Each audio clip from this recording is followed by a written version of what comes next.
নেতানিয়াহুকে বাঁচাতে ফের আসরে ডোনাল্ড ট্রাম্প। নেতানিয়াহুর বিরুদ্ধে চলা দুর্নীতি মামলা বাতিলের আহ্বান ট্রাম্পের বিরুদ্ধে প্রতিবাদে সরব ইসরায়েলের বিরোধী দলনেতা।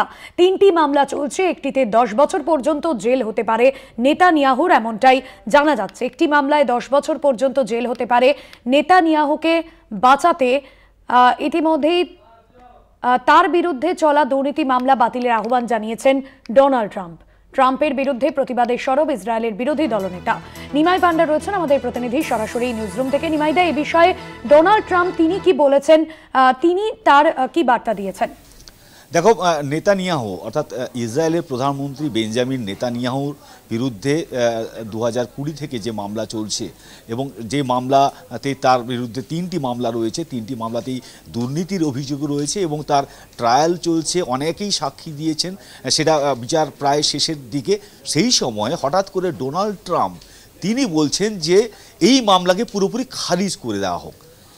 ইসরায়েলের তার আভ্যন্তরীণ একটি মামলা এবং সেই মামলায় যেখানে নেতানিয়াহু তার বিরুদ্ধে অভিযোগ এবং 3টি মামলা রয়েছে, যে মামলাগুলির মধ্যে একটিতে তার 10 বছর পর্যন্ত জেল হতে পারে। এবং যখন বিচার শেষ পর্যায়ে এবং যখন নেতানিয়াহু তিনি সাক্ষ্য দিচ্ছেন, তখনই ডোনাল্ড ট্রাম্পের এই যে খারিজ করার আহ্বান, এটাকে নিয়ে কিন্তু ইসরায়েলের মধ্যে প্রতিবাদ শুরু হয়েছে। এবং ইসরায়েলের যিনি বিরোধী দলনেতা তিনি ইতিমধ্যে সরব এবং তিনি বলছেন যে কি করে ইসরায়েলের দেশের অভ্যন্তরীণ বিষয় নিয়ে আমেরিকার প্রেসিডেন্ট তিনি কি করে এই ধরনের আহ্বান জানাতে পারেন। এবং পাশাপাশি নেতানিয়াহুর যিনি আইনজীবী, তিনিও আদালতে তিনি অনুরোধ করেছেন যাতে এই যে সাক্ষ্যদান চলছে সেটাকে আপাতত স্থগিত রাখা হয়। কিন্তু বিষয়টা হচ্ছে যে এই 3টি মামলা কি? কেস 1000, যেখানে নেতানিয়াহু তার স্ত্রী সারাকে গিফট দিয়েছিল একটি অস্ট্রেলিয়ান একটি সিনেমা তৈরি প্রস্তুতকারী সংস্থা, এবং তার বিরুদ্ধে এই প্রবঞ্চনা ও বিশ্বাসভঙ্গের মামলা, এই নিয়ে কেস 2000 বা 2000।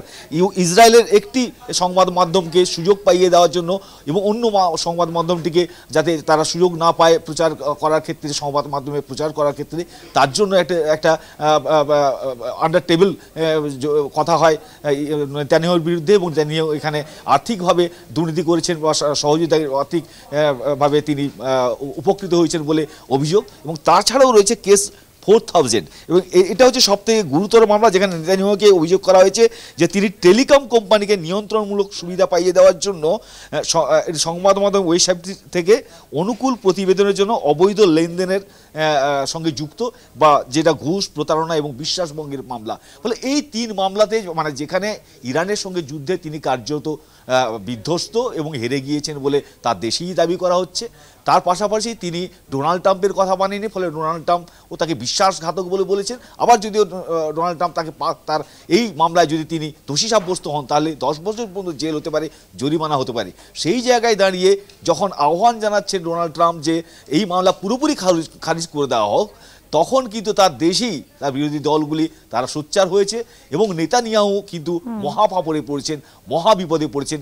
ইরানকে তো সবক শেখাতে পারেননি, বরং উল্টে তিনি আরও গভীর সংকটে পড়েছেন।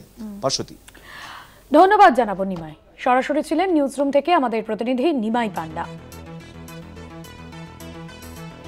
নেতানিয়াহুকে বাঁচাতে ফের আসরে ট্রাম্প। নেতানিয়াহুর বিরুদ্ধে চলা দুর্নীতি মামলা বাতিলের আহ্বান ট্রাম্পের।